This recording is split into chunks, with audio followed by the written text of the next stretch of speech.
tarde, pessoal. Mais uma vez, começando as aulas, nós vamos falar de Roma Antiga, tá? Continuando falando, só para recapitular, semana passada a gente falou da localização geográfica de Roma, Península Itálica, banhada por todo o mar Mediterrâneo, por uma parte do mar Mediterrâneo, Península da Bota.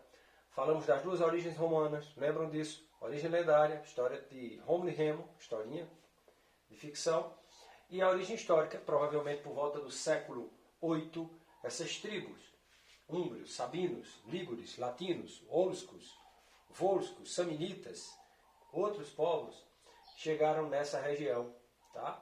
É um povo de origem indo-europeia. Então você tem aí a origem romana e o período que a gente chama de período da formação de Roma. Olha só, tá dando para ver? Gauleses, etruscos, latinos, gregos. Aqui você tem a monarquia. O que é que significa monarquia? Monarquia, mono, um só governo, governo de um só. Nem sempre foi assim. Nós estudamos na última semana que Roma era dividida, ou tinha uma sociedade dividida em classes sociais, e essas classes houve uma luta tremenda por poder entre patrícios e plebeus. Os patrícios, donos do poder, donos de terra, grandes latifundiários, donos do Senado, que vai ser a maior instituição romana, a República é iniciada, o último rei, provavelmente Tarquínio Soberbo, é destituído, e você tem aqui a instituição da República Romana com o Senado romano, né? Olha só. Patrícios, plebeus, clientes, escravos, essa estrutura que a gente falou na semana passada. E agora a gente vai falar um pouquinho da República Romana. Lembrando que a monarquia dura 250 anos de monarquia romana, governo de reis, passa a ser então uma república. Ora, nós não sabemos a idade aproximada de quando Roma passa a ser a república, mas nós sabemos o significado da república, que é muito importante. Res publica, coisa coisa de todos, se vocês observarem aqui. Roma, ela vai ser uma república pós-monarquia, uma república onde quem manda na realidade é a classe patrícia. O Senado vai ser então a maior instituição romana, não vai ter reis, vai ter os senadores. Os senadores escolhem os cônsules, que são membros da elite patrícia. Então, clientes, plebeus e escravos se tornam uma classe abaixo disso aí. Sobretudo a classe dos plebeus, que a maioria da população romana na época era plebeia.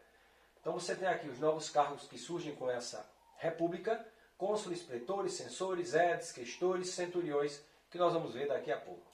Observem aí. Aqui eu tenho edes, né? Toda a estrutura modifica-se durante a república. Aqui eu tenho edes, aqui eu tenho pretores, aqui eu tenho cônsules, aqui eu tenho censores, aqui eu tenho questores. Quem eram os edes?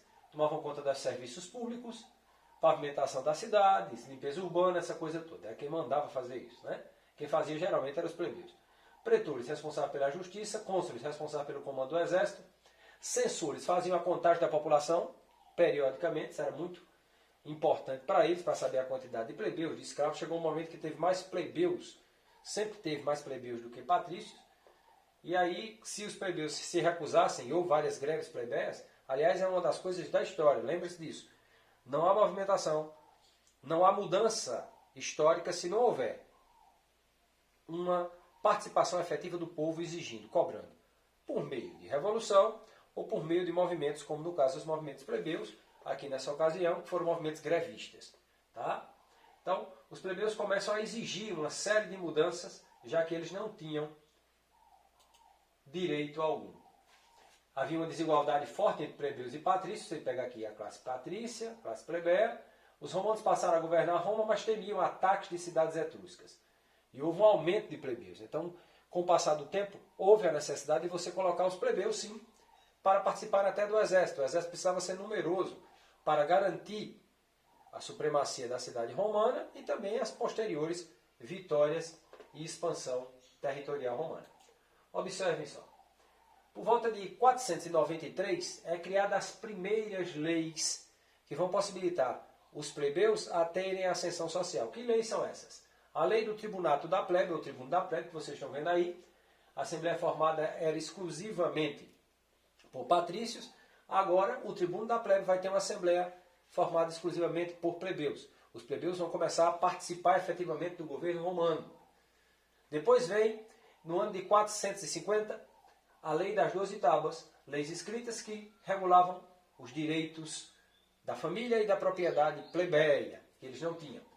E finalmente em 445 você vai ter uma lei que vai garantir o casamento misto entre patrícios e plebeus. Já imaginem vocês que não havia essa possibilidade.